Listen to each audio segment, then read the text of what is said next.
दोस्तों आप लोग अक्सर ये पूछते हैं कि सर यूपी में डीएलएड कोर्स करने के बाद class 1 to 5th primary and class 6 to 8 upper primary classes के टीचर बनने का क्या प्रोसेस है। सर यूपी में टीचर का सिलेक्शन कैसे होता है, आखिर फाइनल मेरिट लिस्ट जो है वो कैसे तैयार किया जाता है। तो गाइस आज की इस वीडियो में A to Z complete process हम आपको बताने वाले हैं। सबसे पहले हम बात करते हैं दोस्तों, यूपी में आप डीएलएड बीटीसी कोर्स करने के बाद कितने क्लासेस तक के गवर्नमेंट स्कूल में टीचर बनने के लिए एलिजिबल हो जाते हैं। तो जैसा कि आप सभी जानते हैं दोस्तों, यूपी में क्या है ना, डीएलएड कोर्स दोस्तों ग्रेजुएशन के बाद होता है।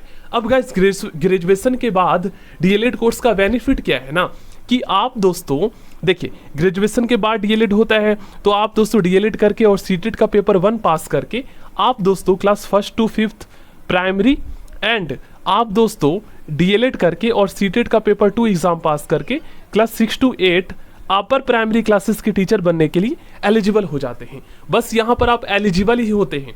अब सीटेट पेपर 1 के स्थान पर आप यूपी टेट का एग्जाम भी दे सकते हैं, दोनों आपका वैलिड होता है। ओके गाइस, अब मैं आपको प्रोसेस बताता हूँ। तो देखो, आप डीएलएड कर लेंगे, यूपी टेट या सीटेट का पेपर 1 एग्जाम पास कर लेंगे, उसके बाद दोस्तों आपको सुपर टेट का एग्जाम देना होगा जो कि फाइनल सिलेक्शन के लिए होता है जब वैकेंसी आती है। ये तो आपको पता है, दोनों में होता है class 1 to 5th and class 6 to 8 के लिए। ओके गाइस, तो सुपर टेट भी हम ऐड कर देते हैं सीटेट या यूपी टेट के बाद। तो दोस्तों चलिए समझते हैं मेरिट कैसे बनता है प्राइमरी एंड अपर प्राइमरी का। दोनों का प्रोसेस सेम ही है।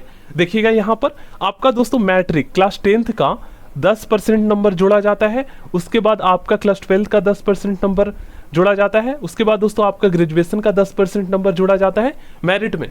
ओके गाइस, उसके बाद आपका डीएलएड जो आपने किया है इसका 10% नंबर जोड़ा जाता है, उसके बाद दोस्तों आपका सुपर टेट का 60% नंबर जोड़ा जाता है। अब कुछ स्टूडेंट ऐसे होंगे जो समझ नहीं पाए होंगे, तो मैं आपको बता देता हूं दोस्तों, ये फाइनल सिलेक्शन का मेरिट का प्रोसेस है। इसमें क्या है ना, जैसे मान लीजिए आपने 10th में दोस्तों 500 नंबर का मान लीजिए पेपर हुआ, अब उसमें मान लीजिए आपने दोस्तों 495 नंबर ले आए, तो यहाँ पर उसका 10% तो ज़्यादा होगा ना। अब जो स्टूडेंट 250 लाए हैं तो 250 का 10% निकाला जाएगा, तो वहाँ पर तो 25 ही नंबर आपका जुड़ेगा। और जहाँ पर आप मान लीजिए 400 नंबर ले आए हैं 500 में से, तो उसके बाद दोस्तों उसका 10% निकालेंगे तो आपका 40 नंबर जुड़ जाएगा, तो मेरिट यहाँ पर आपका हाई बनेगा।